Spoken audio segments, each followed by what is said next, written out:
একটা মজার জিনিস দেখতে পেয়ে এবং ঘটনাটা বুঝতে না পেরে আপনাদের কাছে একটা প্রশ্ন করতে চলে আসলাম। সেটা হচ্ছে, আগে কিছু জিনিসপাতি থাকে না যেগুলো আসলে আগে খুব সাধারণভাবে চলতেছিল, কিন্তু বারবার সংবাদপত্রে বা বারবার অফিসিয়াল স্টেটমেন্ট দিতে দিতে জিনিসটাকে একেবারে ব্র্যান্ডেড বানায় ফেলা হলো। যেমন ধরা যাক যে বন্দুকযুদ্ধ। তো বন্দুকযুদ্ধ শব্দটা আসলে কিভাবে? আস্তে আস্তে ক্রসফায়ার থেকে আসছে, আমরা সবাই জানি।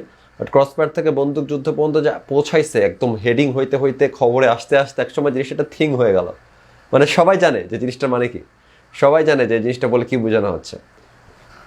এরকম আরও জিনিস আছে কিন্তু। যেমন ইদানিং আমি অনেক আগ থেকে জিনিসগুলো দেখে আসতেছিলাম, 7-8 বছর আগ থেকে তো হবেই, মানে সচেতনভাবে খেয়াল করতেছিলাম যে এই ধরনের স্টেটমেন্ট পুলিশ দিচ্ছে। কিন্তু ইদানিং দেখতেছি যে জিনিসটা পুরো ট্রেন্ড হয়ে গেছে। সেটা হচ্ছে যে, খুব ইন্টারেস্টিং একটা লাইন। থানাতে দায়িত্বরত যে কর্মকর্তা থাকেন, উনাকে যদি জিজ্ঞাসা করা হয় তাহলে উনি তখন বলেন কি যে, কেউ লিখিত অভিযোগ জানায়নি, কেউ লিখিত অভিযোগ জানালে আমরা ব্যাপারটা খতিয়ে দেখব। এই জিনিসটা এমনভাবে বলা শুরু করছে সবাই যে এখন এই কোটেশনের ভিতরে যে কথাগুলো থাকে ওয়ার্ড বাই ওয়ার্ড, জিনিসটার কোন চেঞ্জ আমি দেখতেছি না কিন্তু আর। মানে সবাই এটাকে আরেকটা ওরকম থিং বানায় ফেলতেছে। কেন? মানে এটা কোন ধরনের জায়গাতে ভাই এই ধরনের কথাবার্তা শোনা যায়? মানে এ কি বিরক্তিকর একটা ব্যাপার, চিন্তা করে দেখেন। যেটা হয়েছে যে, মানে আজকে আবার যেখানে দেখলাম জিনিসটা, সেটা হচ্ছে যে এক বাসার মধ্যে এক মানে বয়স্ক ভদ্রলোক আছে। তো উনি উনার মেয়ের জামাইকে উনি টাকা দিছে, অথবা উনার এক মেয়ের জামাইকে আরেক মেয়ের জামাই টাকা দিছিল। তো ওই টাকার ফেরত দেয় নাই, 30,000 টাকা না কত টাকা জানি। তো যে কারণে হয় কি যে যেই মেয়ের জামাই টাকা পাবে, সে মাঝে মাঝে উনাদের বাসায় এসে গ্যাঞ্জাম করে, বলে যে টাকা কই, টাকা তো আপনিই হচ্ছে দেন নাই, এসব কথাবার্তা বলে। তো ওই বুড়ো লোকটা তো আর সহ্য করতে পারে না। একদিন গত সপ্তাহের কাহিনী মনে হয়, তো এইসব কাহিনী যখন চলতেছিল তখন ওই জামাতা এসে তো কাহিনী করতেছে, চিল্লাফাল্লা করতেছে। তখন ভদ্রলোক করছে কি, ঘর থেকে কোরআন শরীফ নিয়ে এসে ফেলে বলছে যে, এই যে ছুঁয়া বললাম যে আমি তোমার টাকা নিই নাই। তো এই জিনিসটাকে আবার এই আমি শিওর না যে জিনিসটা কে করছে, হয়তো তার মেয়ের জামাই ছড়াইছে অথবা অন্য কেউ ছড়াইছে যে কোরআনের তো অবমাননা করছে, কোরআন তো মাটিতে ফেলে পা লাগাইছে। এইসব দিয়ে তার জন্য একটা বিচারের আয়োজন করা হয়েছিল। বিচারের আয়োজন করার পর কি করছে যে গ্রামে সালিশ বসাইছে, সালিশ বসায় তাকে বলছে যে তার ইমান চলে গেছে, তাকে গ্রাম থেকে চলে যাইতে বলছে, তারাও দিছে। এবং তার ওয়াইফকে বলছে যে আপনি 3 মাস 10 দিন ঘুরে আসেন, আপনার বিয়ে এখন আর হালাল নাই। মানে 3 মাস 10 দিনের কাহিনী তো আপনারা অনেকে জানেন হয়তো, ইসলামের মধ্যে মেয়েদের যখন ডিভোর্স হয় তখন এটাকে ইদ্যত পালন করা বলে।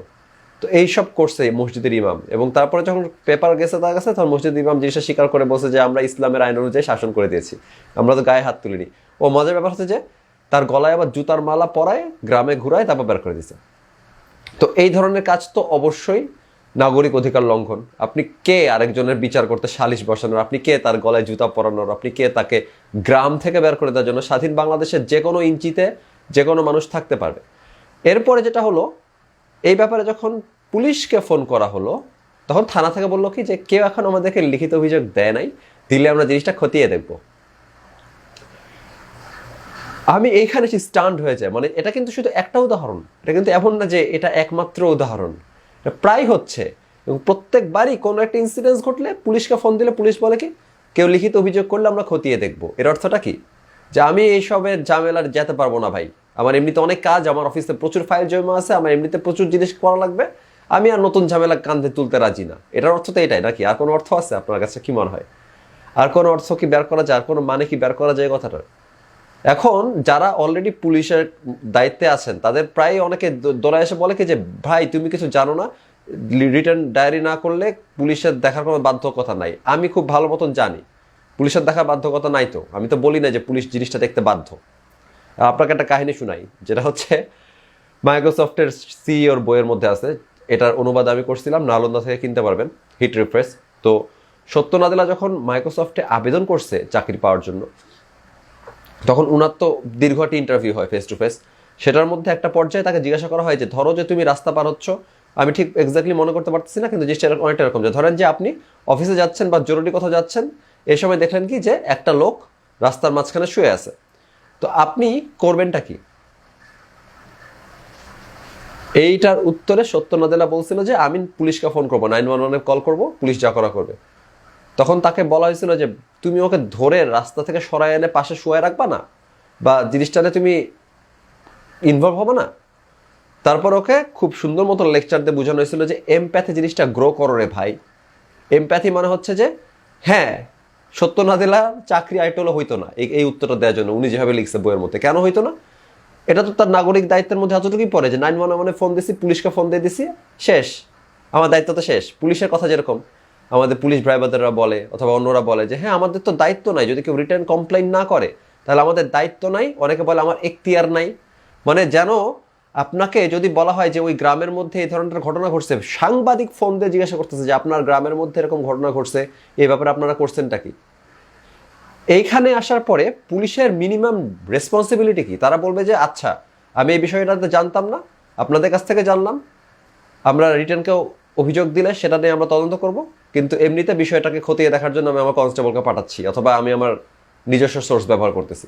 মানে কিছু একটা তো বলবা তুমি, যে যেখানে তুমি কিছু একটা করার চেষ্টা করতেছো জিনিসটা নিয়ে, অ্যাটলিস্ট তোমাকে কেউ একজন জিজ্ঞাসা করতেছে প্রথম আলো থেকে ফোন দিয়ে, তুমি জিনিসটা খতিয়ে দেখার চিন্তা করতেছো না, সেটা নিয়ে কোনো স্টেটমেন্ট নাই তোমার। তোমার স্টেটমেন্ট কি? যে আমাকে কেউ রিটার্ন দেয় নাই দেখে আমি কিছুই করবো না। এটা কোন ধরনের কথাবার্তা ভাই? মানে সবসময় দেখি যে কোনো একটা ভেজাল লাগছে, পুলিশ বলে রিটার্ন, তোমাকে রিটার্ন দেওয়া লাগবে কেন? এখন তোমার কাছে অলরেডি খবরটা আসে নাই, সাংবাদিক ফোন করছে, সে জিনিসগুলো বলতেছে, তো তুমি এনাফ ইনফরমেশন জানো না এখনো? নিজে নিজে একটা মানে ইনফরমেশন সোর্স তো পুলিশের থাকবে কিছু। কেন শুধু রিটার্ন জিনিস আসলেই মানে ঘটনা এরকম হয়ে গেছে যে কেউ যদি ফোন দিয়ে জিজ্ঞাসা করে জিনিসটা কেন এত হাস্যকর লাগতেছে, কেন আমি মেনে নিতে পারতেছি না? কারণ সিমিলারলি যদি কেউ পুলিশকে ফোন করে বলে যে আচ্ছা আপনার এলাকাতে গত রাতে একটা খুন হয়েছে, তো আপনারা এই ব্যাপারটা নিয়ে কি করছেন, তো পুলিশ যদি বলে পাল্টা উত্তর দিয়ে যে ও তাই নাকি, কেউ তো লিখিত অভিযোগ করে নাই, লিখিত অভিযোগ করলে আমরা গিয়ে দেখতেছি। এটা কি পুলিশ মানে কোনো থানা, কোনো পৃথিবীর কোনো দেশের কোনো থানা যদি এই কাজ করে তাহলে ওইখানকার লোকজনকে, ওই এলাকার লোকজন আস্ত রাখবে? মানে হাতে না মারলেও সমালোচনা করে উড়াই দিবে না? তাদেরকে কি পরিমাণ মানে ঘৃণার সাগর সাঁতরাইতে হবে, কোনো আইডিয়া আছে? যে আপনি বলছেন কি যে আপনাকে কেউ ফোন দিয়ে বলছে যে ভাই, পুলিশকে কেউ ফোন দিয়ে বলছে যে ভাই আপনার তো এলাকার মধ্যে একটা লোককে এরকম লাথি দিয়ে বের করে দিছে, ঘটনা কি? পুলিশ ফোন তখন রিপ্লাই দিচ্ছে কি যে ও এই এই ব্যাপারে তো কেউ আমাদেরকে ফোন করে কমপ্লেইন করে নাই বা আমাদের কাছে কেউ রিটেন স্টেটমেন্ট দেয় নাই, তাই আমরা জিনিসটা দেখবো না। ওই পুলিশ ডিপার্টমেন্টের খবর আছে যদি কেউ এই কথাটা কথা বলে। আমাদের দেশের মধ্যে পুলিশরা কি সুন্দর করে বলে কি যে আমাদেরকে লিখিত অভিযোগ না দিলে আমরা কিভাবে দেখবো, অথবা আমাদেরকে কেউ লিখিত অভিযোগ দিলে আমরা দেখবো। তাহলে তোমার যে ফোন করে কথা বলা হচ্ছে এটা কি হচ্ছে? তোমার নলেজে জিনিসটা আসলো না, তারপরে তুমি কেমনে এই জিনিসটা মিস করবা, মানে কিছুই করবা না, মানে what the fuck is this? আর এমনিতে এইসব জিনিসপাতি আমরা রেগুলার দেখি, তার মধ্যেও আমার মনে হয় যে চেঞ্জ কিছু আছে। অনেক জায়গাতে অনেক পুলিশ অনেক কষ্ট করে অনেক কিছু করেন, আউট অফ দ্য ওয়েতে যে অনেক উপকার করেন, কিন্তু এই জিনিসটা এতটাও মানে বিচ্ছিন্ন ঘটনা না। এই যে পুলিশরা যে বলে যে আমরা জিনিসটা রিটার্ন না দিলে দেখবো না, এটা এতটাও বিচ্ছিন্ন ঘটনা না। এটার বিশাল পোর্শনই এই কাজটা করতেছে। আর এত বেশি পেপারে আসছে, তাহলে বুঝেন যে সাধারণ মানুষের সেবা পাইতে কি পরিমাণ ভোগান্তি পার করতে হয়। একটা সাধারণ মানুষ যে কোনো ধরনের ট্রাবলে পড়লে পুলিশের নাম্বারে প্রথমে ফোনটাই দেয়। তখন ফোন দিলে পুলিশ বলে কি যে আপনি আসেন, এসে স্টেটমেন্ট দিয়ে যান, আপনি আসেন, আপনি এসে ডায়েরি করে যান। কারণ কি? কারণ এইটা বলার অধিকার পুলিশের আছে। পুলিশ বলতেই পারে যে কেউ তো আমার কাছে অভিযোগ দেয় নাই, তাই আমরা তো আর অন্তর্যামী না যে এলাকার মধ্যে কোথায় কি হচ্ছে সবই জানবো, কেউ অভিযোগ না করলে আমরা কেমনে জানবো, এসব তো বলতে পারে। কিন্তু এগুলা যে চিপা দিয়ে পালায় যাওয়ার একটা উপায়, এটা যে একটা লুপ হোল।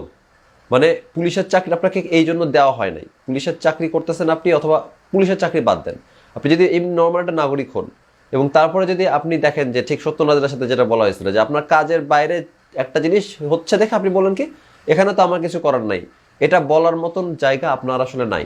এটা মনে হতে পারে যে এই জিনিসটা তো আমি স্বেচ্ছায় করলে করবো, না করলে না করবো, কিন্তু আপনার এখানে স্বেচ্ছায় করা না করার ব্যাপার নাই। মানে এই জিনিসগুলো একেবারে অব্লিগেটেড, একটা মানুষকে এটা করতেই হবে।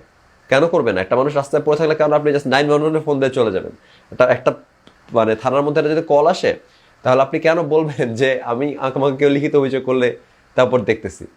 মানে এই জিনিসগুলো তো এড়ানোর উপায় নাই ভাবে। জিনিসটা তো এত না যে হ্যাঁ কাগজে কলমে লেখা ছিল, আমার জব ডেসক্রিপশনে ছিল না তাই করি নাই। যে একটা কৌতুক আছে না যে বাড়ির মালিকের মানে একটা চাকর নিয়োগ দেওয়া হয়েছে, যে চাকর সবসময় জিনিস ভুলে যায় দেখে ওকে বিশাল লিস্ট করে দেওয়া হয়েছে যে তোমার দায়িত্ব হচ্ছে এগুলো এগুলো এগুলো এগুলো এগুলো করা। তো একদিন সে পুকুরের ধারে বসেছিল, তো দেখে কি যে মালিকের ছেলে পানিতে পড়ে গেছে।